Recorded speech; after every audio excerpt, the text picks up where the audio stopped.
porque en la cruz Jesús era un verdadero guiñapo humano. En Isaías capítulo 52, últimos versículos, dice que ni siquiera se le podía reconocer su parecer completamente desfigurado. De los golpes de los romanos, de los latigazos, la corona de espinas, ¿verdad?, que le pusieron en la cabeza. Ustedes saben que las espinas eran un símbolo de maldición. En el capítulo 3 de Apocalipsis, de Génesis, dice la Biblia que cuando Adán pecó, comenzaron las espinas, las flores no tenían espinas, los leones no tenían ferocidad. Cambió la genética completamente, podríamos decir, el ADN de toda la creación de Dios. Se infectó la creación de Dios a nuestro alrededor por nosotros, por los seres humanos. Y esta es la razón por la cual el mundo se encuentra ahorita como se encuentra. Todo lo que son tsunamis y todo es porque la humanidad ha llegado ahorita a una perversión inimaginable.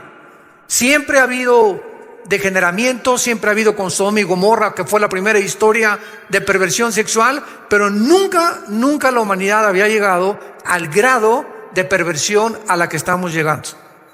Y esto acarrea el juicio de Dios. Dice en Colosenses capítulo 3 que no haya en nosotros inmundicia, ni fornicación, ni pasiones desordenadas, porque por estas cosas viene la ira de Dios sobre los hijos de desobediencia. En otras palabras, ¿quieres enojar a Dios? ¿Sabes qué es lo que atrae más rápido el enojo de Dios contra tu vida? La inmoralidad. Es lo que más rápido acarrea el juicio de Dios, porque dice en 1 Corintios 6, cualquier otro pecado que el hombre comete está fuera del cuerpo, mas el que fornica contra su propio cuerpo peca. Hay algo en la inmoralidad que nos corrompe, que destruye el matrimonio, destruye la familia, destruye la sociedad. Y es lo que estamos contemplando actualmente. Entonces la corona de espinas que le ponen a Jesucristo era precisamente para que Él llevara esa maldición en tu lugar y en mi lugar. La tierra fue maldecida por el pecado y eso simbolizaba la corona de espinas. Ahora se las ponían ahí para que Él llevara esa maldición en esa cruz, en tu lugar y en mi lugar. Qué buenas noticias tenemos de que podemos sabernos libres de esa maldición cuando tenemos a Jesucristo como nuestro Señor y Salvador. Pero después de la resurrección, Cristo se presenta a los discípulos, pues ya glorificado, ¿verdad? Con un pelo blanco que le llegaba a más o menos hasta los hombros, una vestidura de lino fino, un cinto de oro, los ojos refulgentes como truenos, los pies refulgentes como el bronce bruñido. Y este es el personaje que se presenta en el capítulo 1 del Apocalipsis. Y cuando Jesucristo se presenta a Juan cae completamente desmayado a un lado cuando oye una voz por atrás que le dice: yo soy el que estuve muerto, mas he aquí que vivo por los siglos de los siglos. Y tengo ahora las llaves de la muerte y tengo las llaves del infierno. Escribe las cosas que te voy a dictar, escribe lo que es el capítulo 1, escribe las cosas que son, que es el capítulo 2 y 3 de Apocalipsis, y escribe las cosas que serán de Apocalipsis 4 hasta Apocalipsis 19. Entonces el Apocalipsis está bosquejado en el capítulo 1, versículo 19, donde Jesucristo le dice lo que has visto, lo que es y lo que ha de ser después de esto. Y comienza Jesucristo a mandar un mensaje a través de los líderes de las iglesias, a las 7 iglesias que en aquel tiempo se encontraban en el Asia Menor.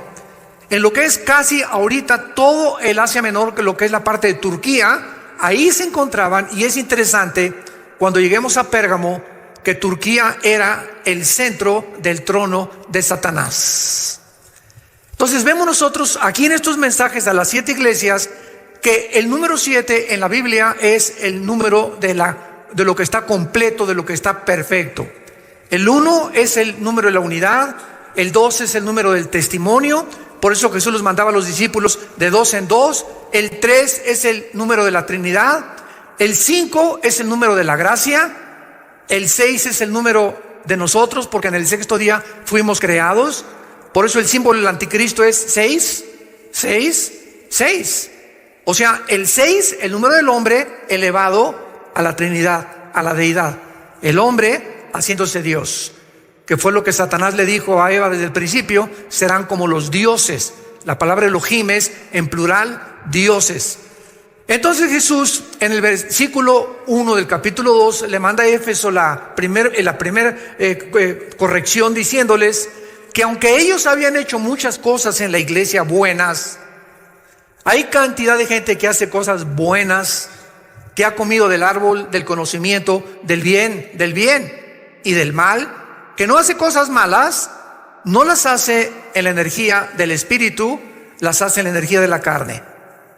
El otro día tenía yo una discusión con unas personas que nos decían: es que los tibetanos viven vidas más consagradas que muchos cristianos. Se retiran allá en las montañas, no beben, no toman café, no toman cerveza, no ven televisión, no tienen Netflix, no tienen internet en sus casas. Y es la forma en la que el diablo engañó a la humanidad cuando Roma absorbe del hinduismo lo que se llama el aislamiento o la vida del monasterio o la vida de los conventos. Salirnos del mundo para no estar en las tentaciones del mundo, no hacer nada malo y ahí estar encerrados, encontrando a Dios, viviendo en lo que se supone que es la verdadera espiritualidad. Entonces, qué interesante, ¿verdad? Que Roma absorbió esto para poder asociar: si eres pobre, eres espiritual. Si eres espiritual, tienes que andar en una carcacha, con zapatos rotos, o en un convento, o vivir humildemente. Y cuando venimos a la Biblia, encontramos lo contrario. No es el dinero el problema, es el amor al dinero.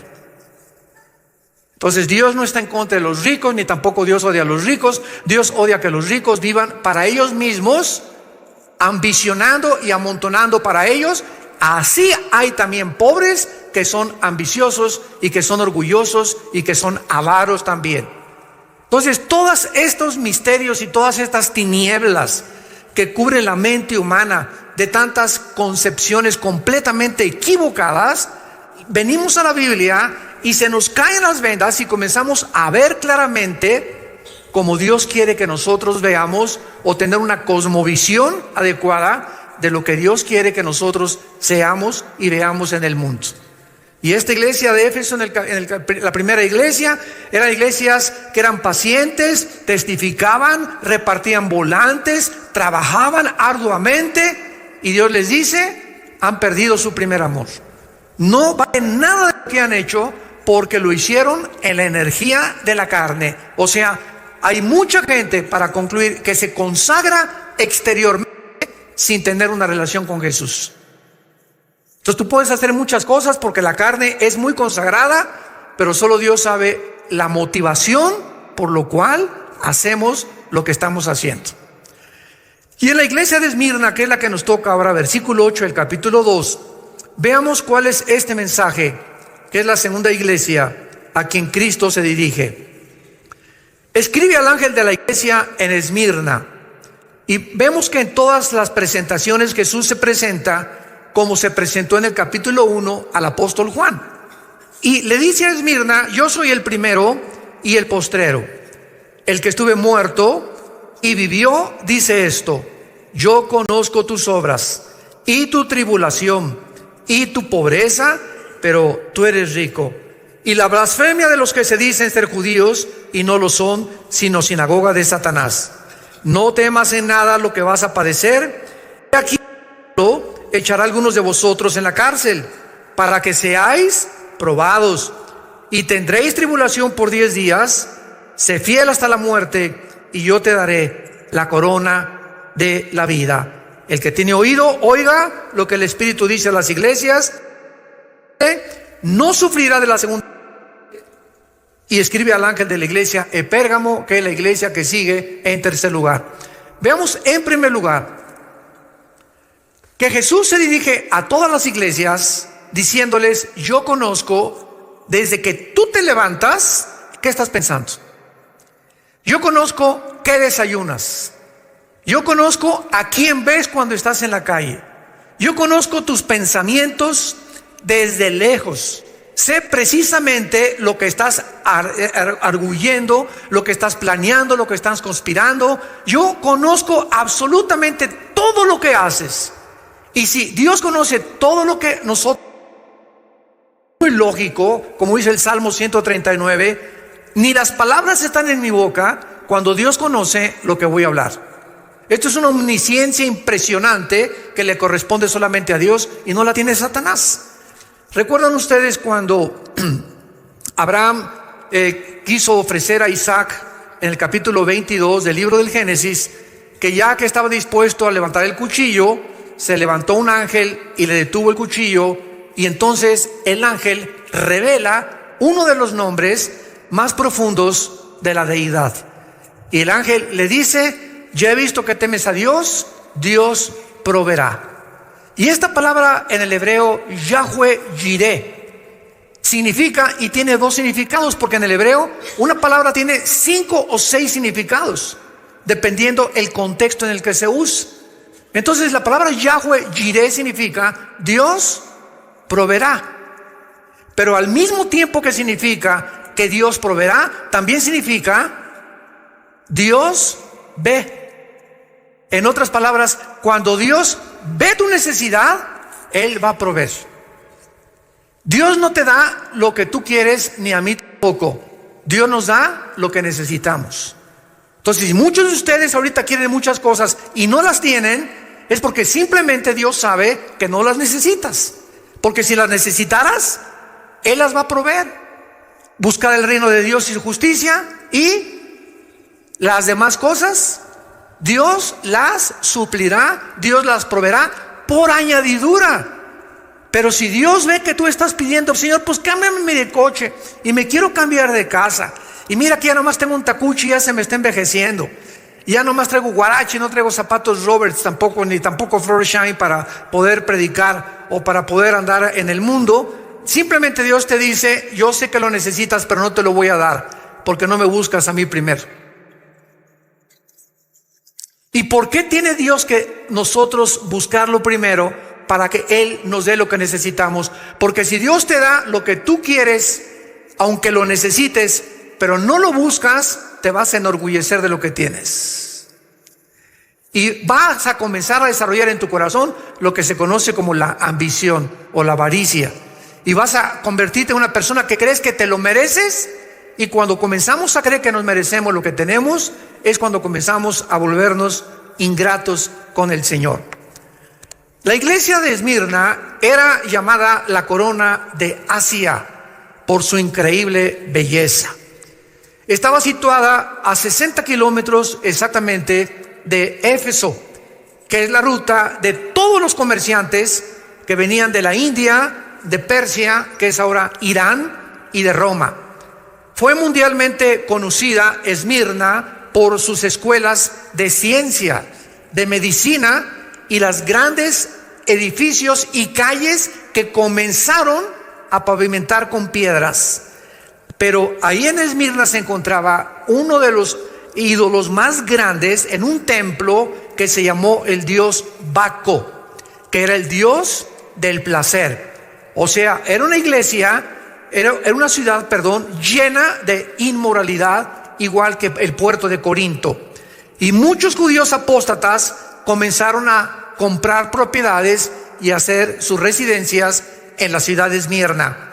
Ahí nació el famoso filósofo Homero en el año 195 después de Cristo, y fue la primer ciudad, Esmirna, en haber levantado una estatua o un monumento dedicado a Roma. La fidelidad de Esmirna a Roma era muy famosa. Los judíos eran muy numerosos aquí en esta ciudad e influyeron para que el gobierno romano persiguiera a los cristianos, porque recordamos que eran judíos apóstatas. Los que crucificaron a Cristo seguían propagándose por el mundo entero. El primer pastor de esta iglesia se llamó Policarpo, que fue martirizado el 21 de febrero del año 155 después de Cristo, cuando se celebraban los Juegos Públicos, por lo que la ciudad estaba llena de visitantes. Dice la historia que cuando Policarpo entró, porque los reunían así en un gran estadio, y entonces el César salía enfrente de todos y les decía: hínquense todos ustedes y llámenme César Curíos, que en el griego significa César es el Señor. Entonces dice la historia que Policarpo se quedó parado.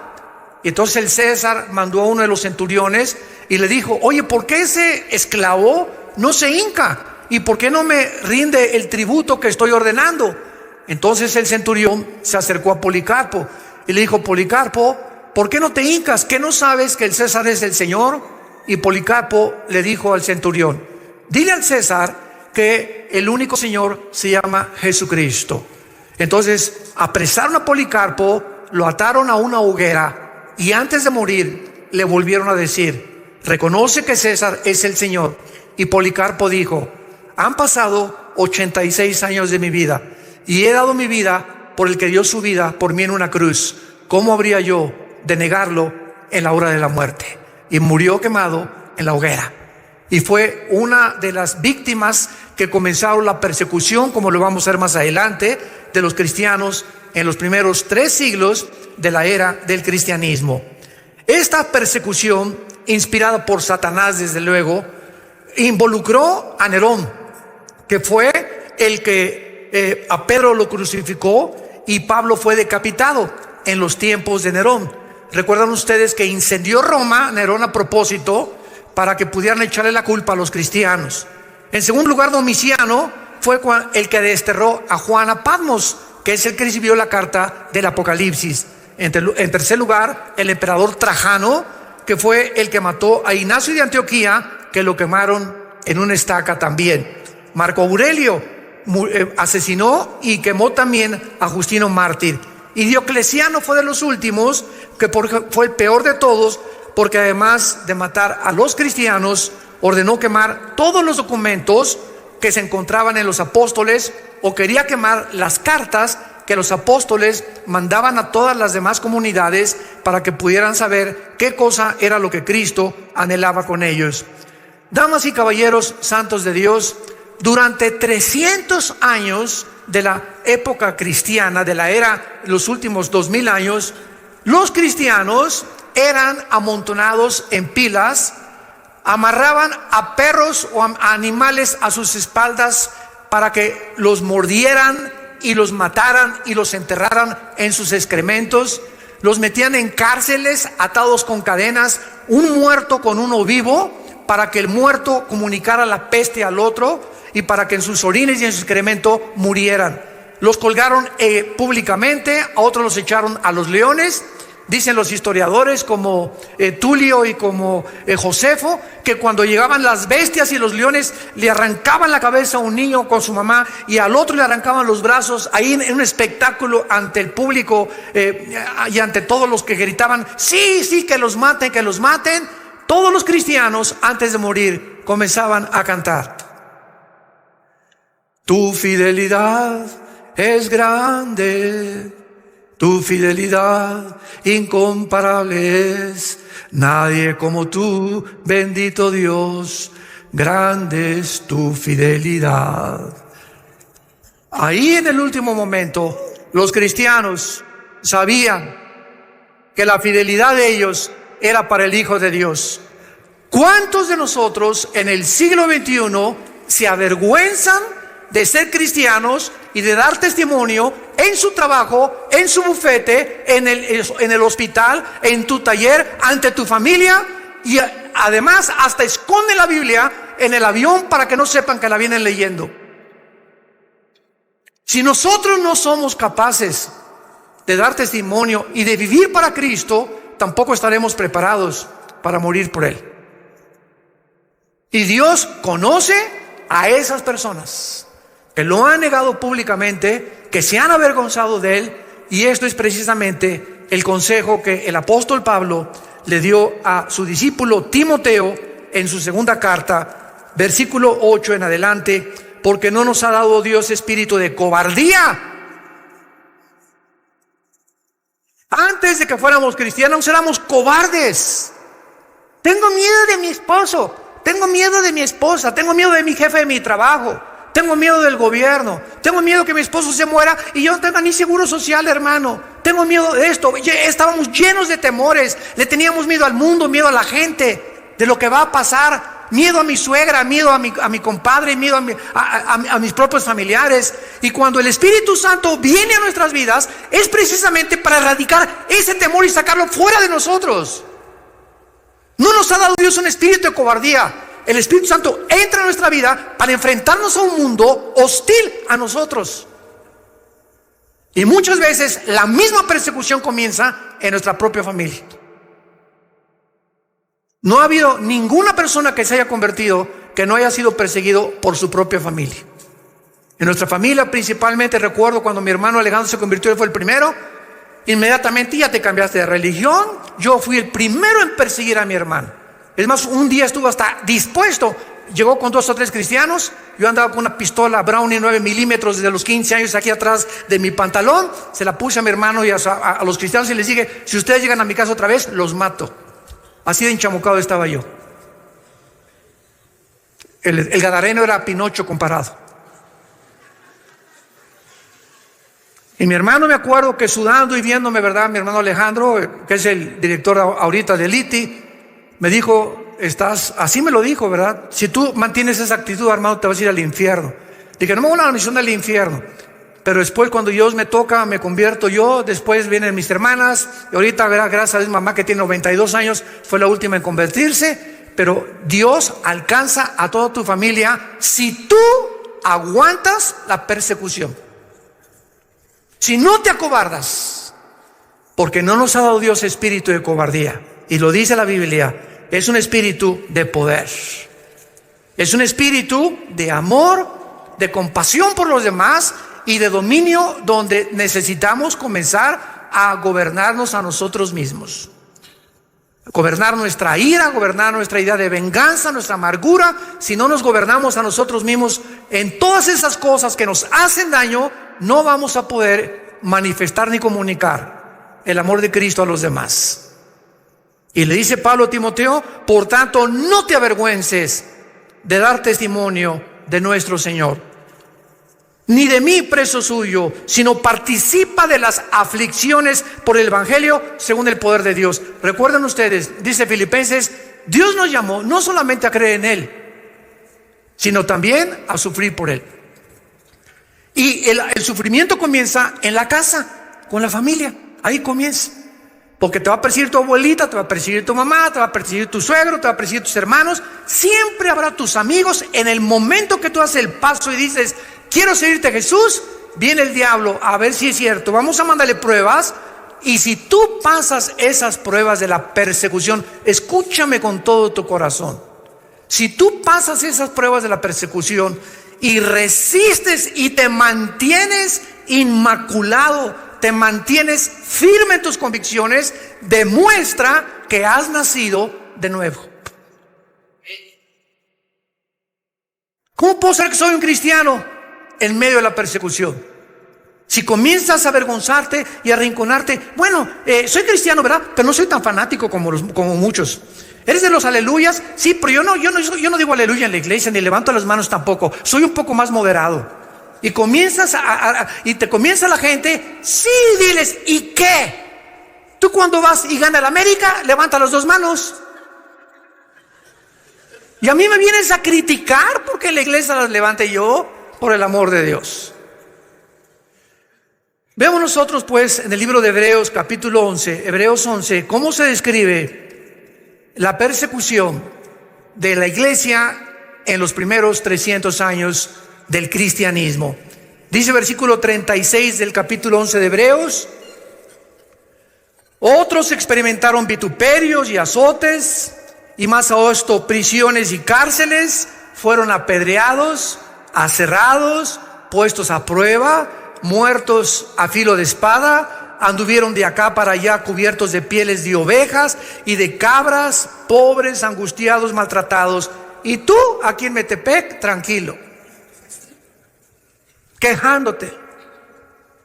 Si tan solo supiéramos lo que es vivir para Jesús, y si fuéramos más agradecidos con lo que tenemos, y estamos 1000 veces mejor que muchos pueblos y que muchas naciones que ahorita están sufriendo, como en los refugiados de Siria. Más de 4 o 5 millones de personas entrando a Italia y quieren entrar a Turquía ahora, Alemania ha recibido algunos, Francia, etcétera, etcétera, que salen simplemente con lo que traen cargando de su casa. Más de 3 millones de venezolanos están saliendo de Venezuela y hacen casi 3 semanas caminando de Venezuela al Ecuador, durmiendo en el suelo con lo que alcanzaron a sacar, y gracias a Dios que ahora Ecuador les dio el permiso de entrar sin pasaporte por los derechos humanos. Y nosotros aquí todavía en Toluca o en el lugar donde tú vivas nos quejamos y no tengo esto y el otro, y fríos y avergonzados de Jesucristo, y hablando unos contra otros y vociferando, o en perversiones sexuales, con pornografía, cuando no sabemos que Dios es un Dios santo,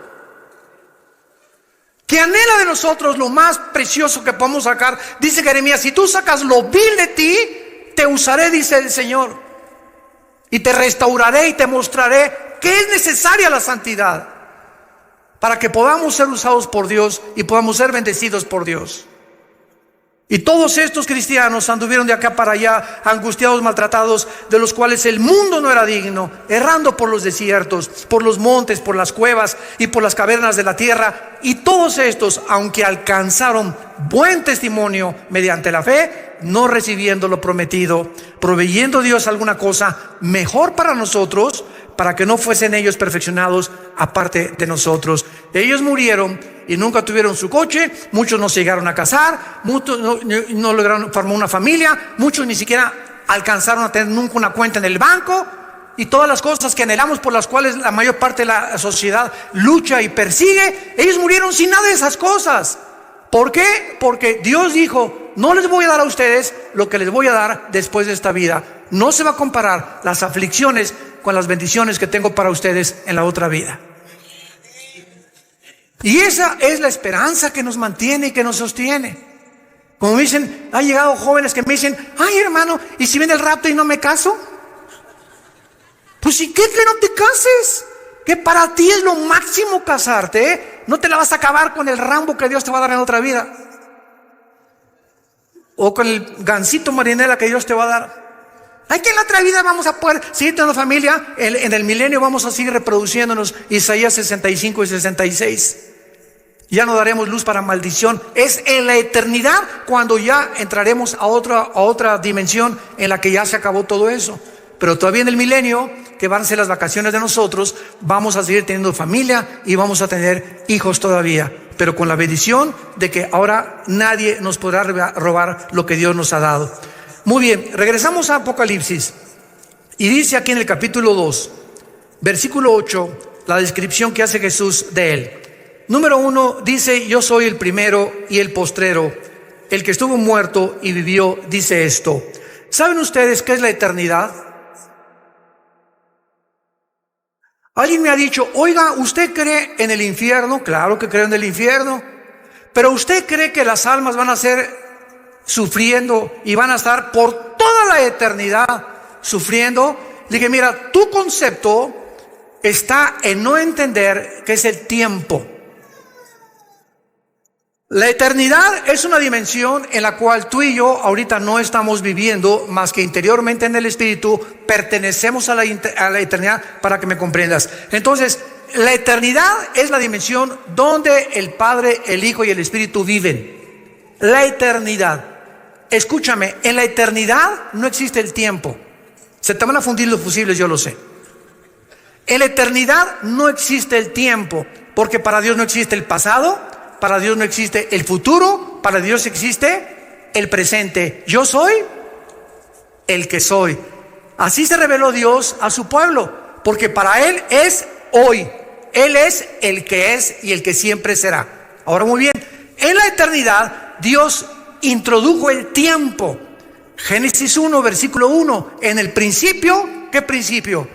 En el principio del tiempo, del espacio y de la materia. Apúntalo. Y ahí comenzó el tiempo, ahí comenzó el espacio y ahí comenzó la materia. Y estos 3 elementos que forman las 4 dimensiones en las que nosotros vivimos fueron corroboradas hasta el siglo XX por Alberto Einstein. con su famosa fórmula E igual a mc al cuadrado. La energía es igual a la masa por la velocidad de la luz al cuadrado. Entonces, esta fórmula de Einstein corroboró que efectivamente era necesario el tiempo incluirlo en el espacio y la materia, tal como la Biblia lo enseñó hace cientos de siglos.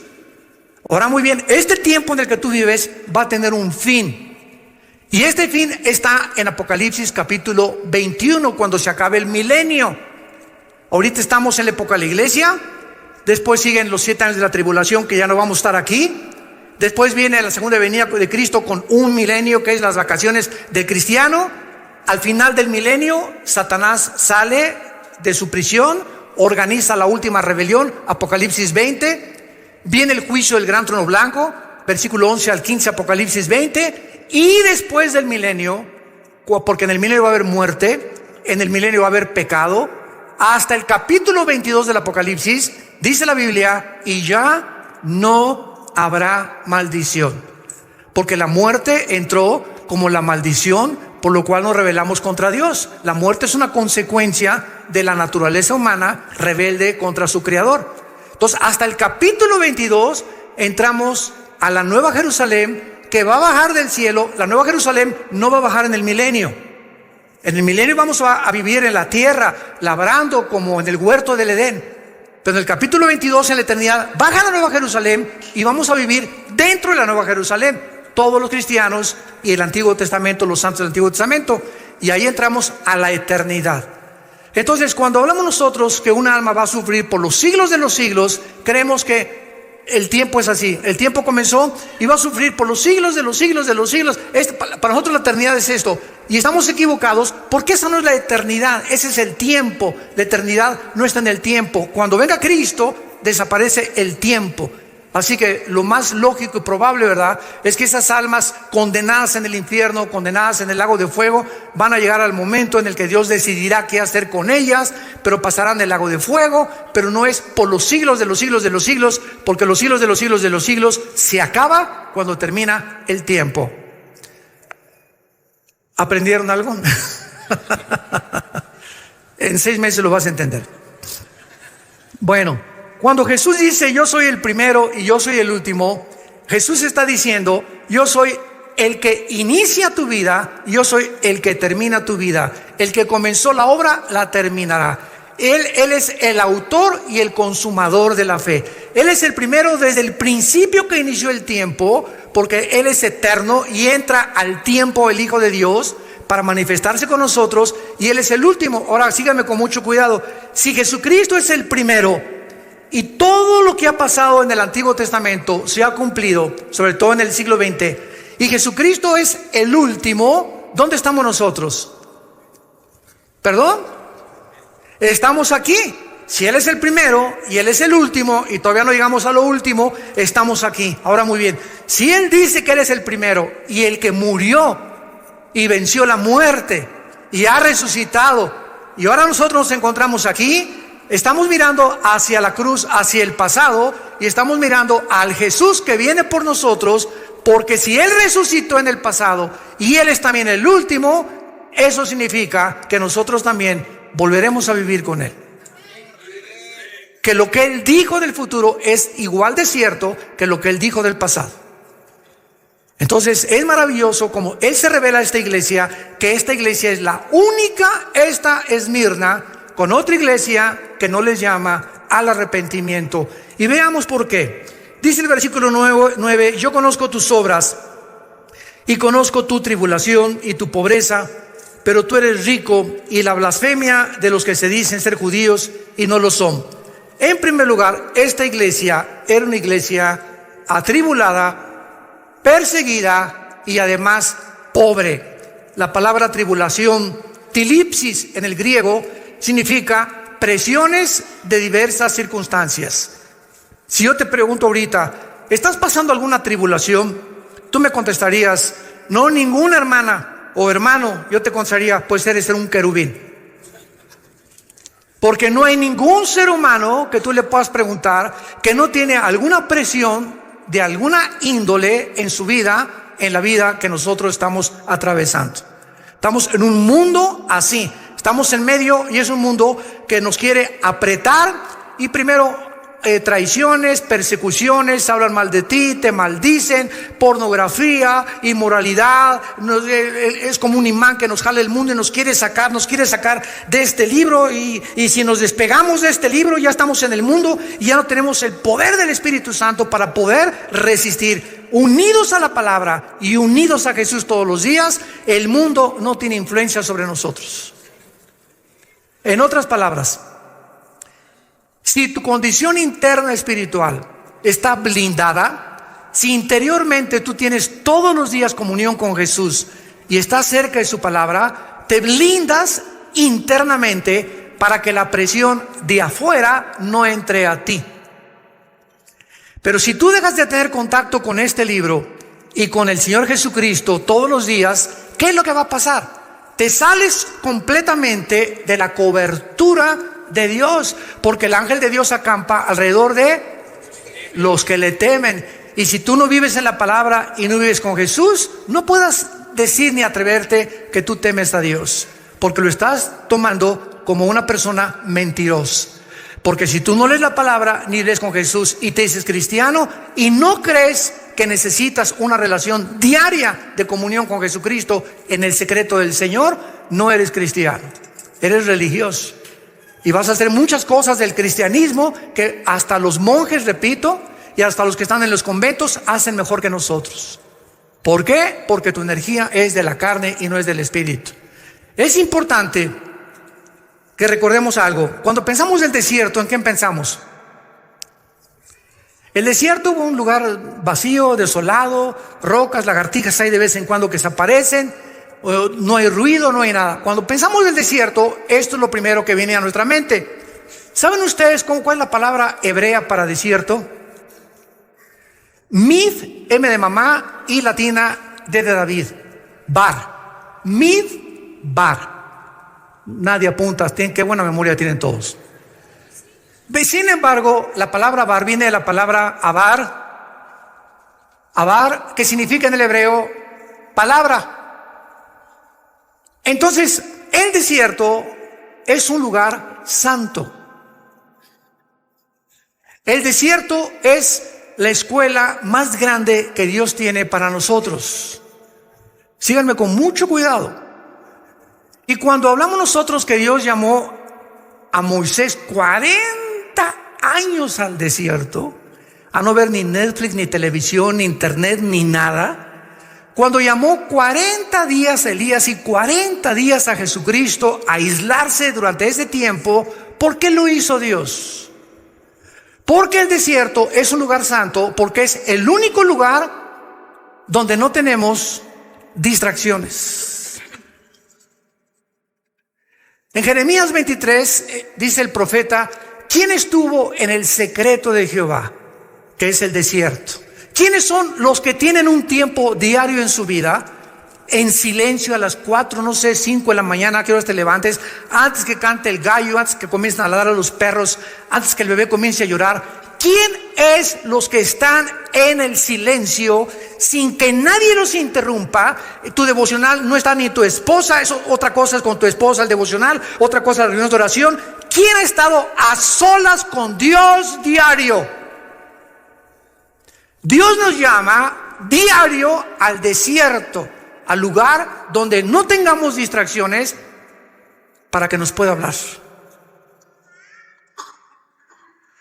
Dice Jeremías 23, ¿y quién oyó y vio su palabra? Porque es ahí, en el silencio, sin distracciones, en la mañana, en la madrugada, cuando Jesús, Marcos 1:35, se levantaba antes de que comenzara a roncar Pedro, antes que la gente comenzara a hablarle, hermanito pastor, se está muriendo mi gato, por favor ore por él. Ahí en la madrugada, antes de que tengamos todo lo que nos va a enfrentar el día, pasar a tiempo a solas con Dios. De mañana me levantaré y oiré tu voz, dice el Salmo 5. Y vemos durante toda la Biblia, todos los grandes hombres de Dios y las mujeres de Dios se levantaban temprano, tenían un tiempo en el desierto con Dios, porque ahí es donde Dios te va a hablar. Pero ahora, ¿saben lo que ha hecho la iglesia? La iglesia del siglo XXI. Hemos dejado esto, el tiempo con Dios, y llegamos, hermano, póngame su mano y deme otra unción. Túmbeme al suelo. Os quiero sentir, y comienzo así como el Espíritu Santo para saber que tengo a Dios. Y si no me pasa algo y no me siento y no me caigo al suelo, no puedo experimentar ni comprobar que tengo al Espíritu Santo. Hemos sustituido el desierto por el misticismo. Queremos experimentar afuera de nosotros a Dios. Y Dios se manifiesta de dentro hacia afuera, no de afuera hacia adentro.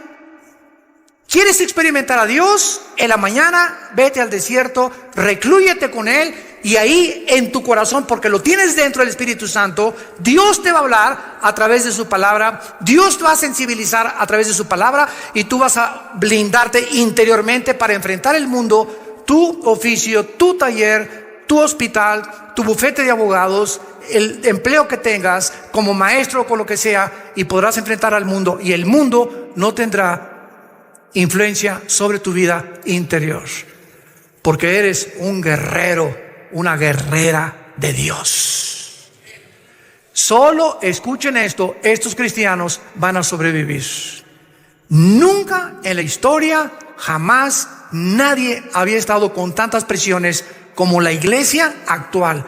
La que estamos hablando del primer siglo y segundo de la era cristiana fueron persecuciones de morir, pero nosotros son persecuciones mentales. Estamos siendo presionados por millones de demonios. El Espíritu dice claramente que en los últimos tiempos muchos apostatarán de la fe, escuchando doctrinas de demonios en los últimos tiempos, que son los tiempos que estamos viviendo. Y ahorita están los demonios hablándonos, a un amigo que te hable a tu oído, una muchacha que te hable a tu oído, que sea contrario a la palabra de Dios, reconócelo, son demonios hablándote a través de los seres humanos. Recordemos algo, los ángeles toman apariencia humana. Y hay cantidad de personas que nos rodean que no son humanos, son ángeles del mal. La cizaña mezclada con el trigo. Y dice en 1 Juan capítulo 4, ellos son del mundo, por eso hablan del mundo y el mundo los oye. Nosotros somos de Dios, los que conocemos a Dios, Dios nos oye. En esto conocemos el espíritu de verdad y el espíritu del engaño, el espíritu del error, el espíritu de la mentira. Y tú te vas a tener que prepararte en la época que vivimos para poder blindarte y enfrentar las presiones de la pornografía, de las tentaciones, de las mujeres como se están vistiendo actualmente, de los programas de televisión, de los compromisos del mundo, del dinero, de la ambición. Vas a tener que blindarte ya, para que puedas llegar y ser fiel hasta la muerte. De otra manera no vas a poder acabar, porque no es como comenzamos, sino como terminamos lo que vale delante de Dios. Yo soy el primero y yo soy el último. Yo conozco tu tribulación y tu pobreza. En la Biblia hay dos palabras para pobreza. Eso es muy interesante, porque una de las palabras, ¿verdad?, es tocheia. La palabra tocheia en el griego es y habla de una pobreza total, ni para comer. O sea, como le llamamos casi, ¿verdad?, un mendigo. Y la otra palabra griega es peneia, que significa nada más carecer de lo superfluo. Pues tienes tu bochito, y tienes tu jacalito, y tienes tu petate, y tienes tu ollita con tus frijoles y con tus tortillitas de maíz. No eres tochea. O sea, tienes por lo menos frijolitos, totopitos, tu bicicleta para transportarte, una motocicleta. No eres una persona que no tenga nada. Estos cristianos no tenían nada, ni frijoles ni totopos para comer. Es lo que Jesús le está diciendo. Yo conozco las condiciones en las que tú estás viviendo. Sin embargo, aquí se usa la palabra tochea otra vez, porque la mayoría de ellos pertenecían a la clase más baja, o sea, a los esclavos. Y en esta pobreza es importante que nosotros entendamos lo siguiente. Roma comenzó a enseñar en el año 320. El emperador Constantino, que fue el último emperador romano, dijo: el cristianismo es la religión de todo el imperio.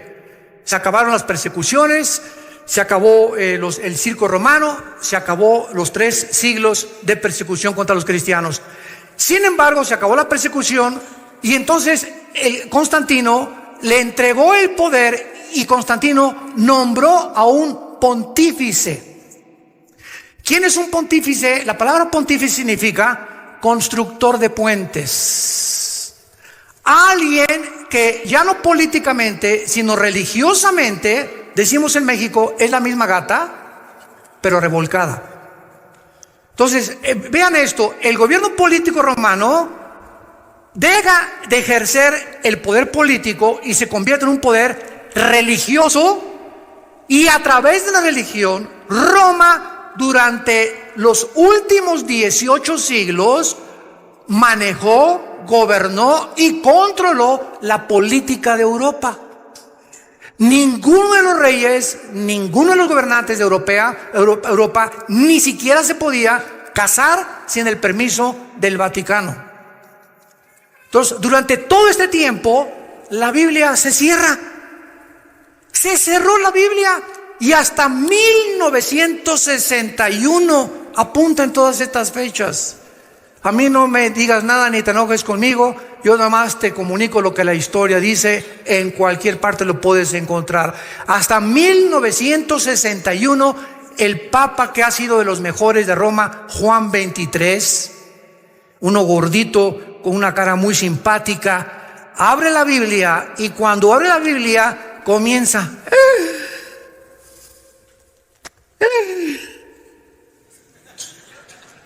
Jesús, María y José y el burrito que los acompañan. Juan 23 descubre que dentro de la tradición romana se introdujeron 36 herejías que no están aquí en la palabra de Dios. Una de ellas, el celibato sacerdotal. Todos ustedes esta semana lo han escuchado. Miles de niños en Pensilvania y en Washington, Estados Unidos, violados por ministros religiosos pederastas. Miles de niños.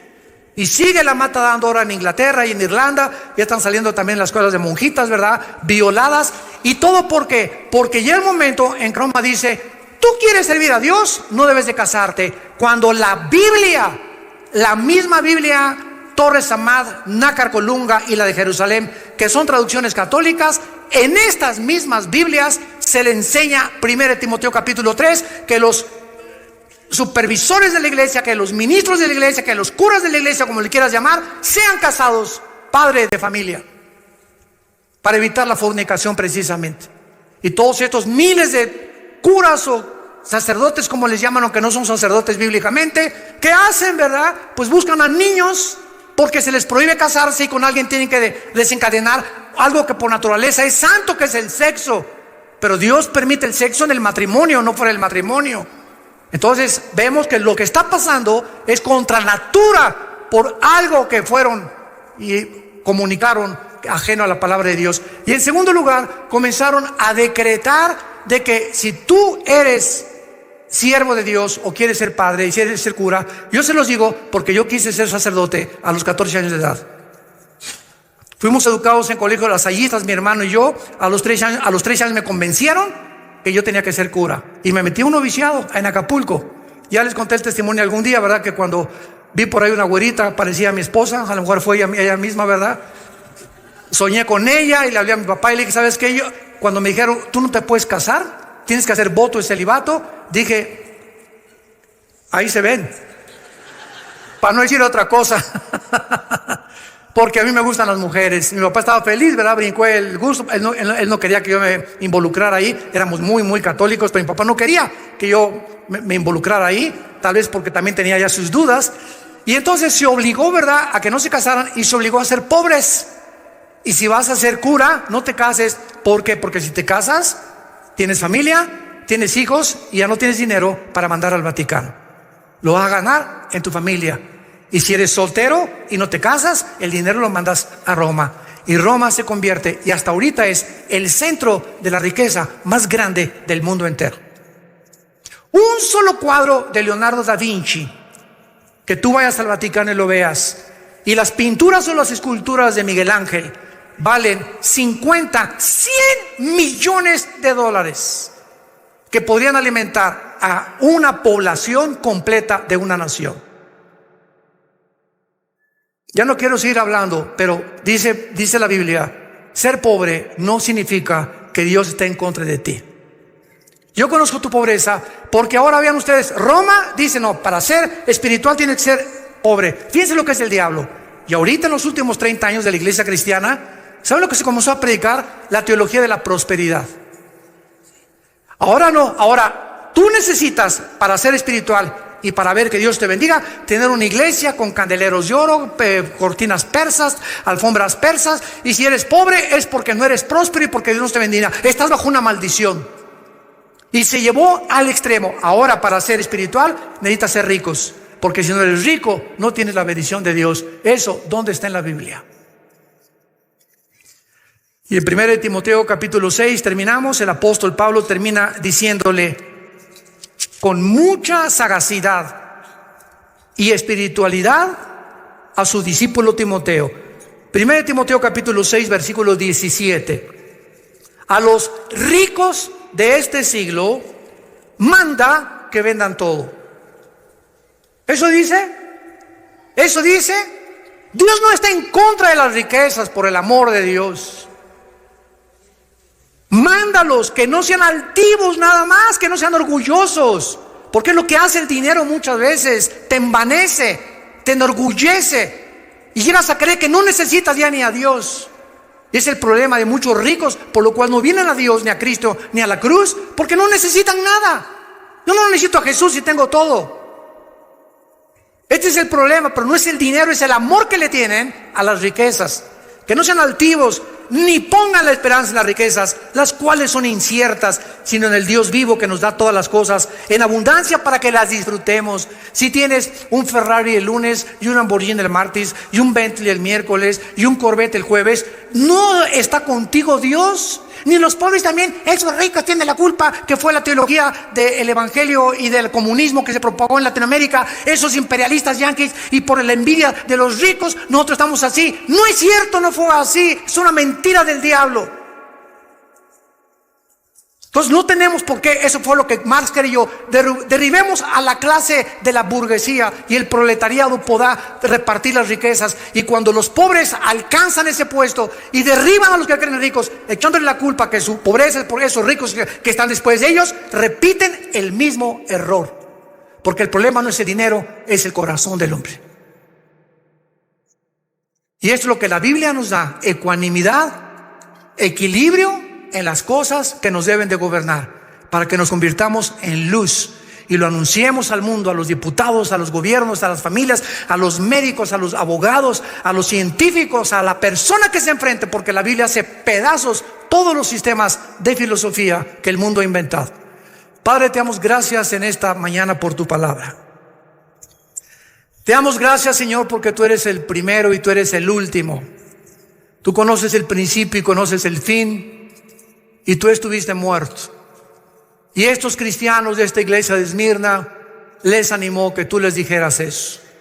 Que aunque los mataran en el circo romano, aunque hicieran de sus cuerpos teas ardientes, aunque los enterraran en su excremento y en su orín, encadenados, comidos por las mismas ratas, iban a sufrir 1, 2, 3 minutos. Y en segundos todo se había acabado. Estarían enfrente de ti, oyendo las palabras: vengan benditos a mi reino que les he preparado desde la fundación del mundo. Por cuanto has sido fiel hasta la muerte, te daré la corona de la vida. No temas, yo soy tu Dios que te esfuerzo. Yo soy tu Dios que nunca te dejaré, nunca te abandonaré, siempre estaré contigo. Y aunque andes en valle de sombras y de muerte, en medio de un mundo de lobos, que es el mundo donde vivimos, no tengas temor de nadie ni de nada, porque yo estoy contigo. Y mayor es el que está dentro de nosotros que el que está en el mundo. A ti, Jesús, te adoramos. Tu fidelidad es por todas las generaciones. Nada nos falta porque todo provees. Tú eres fiel y tú buscas que entendamos que la corta vida que nos has dado es para conocerte, porque esta es la vida eterna, que te conozcamos a ti, al único Dios vivo y verdadero.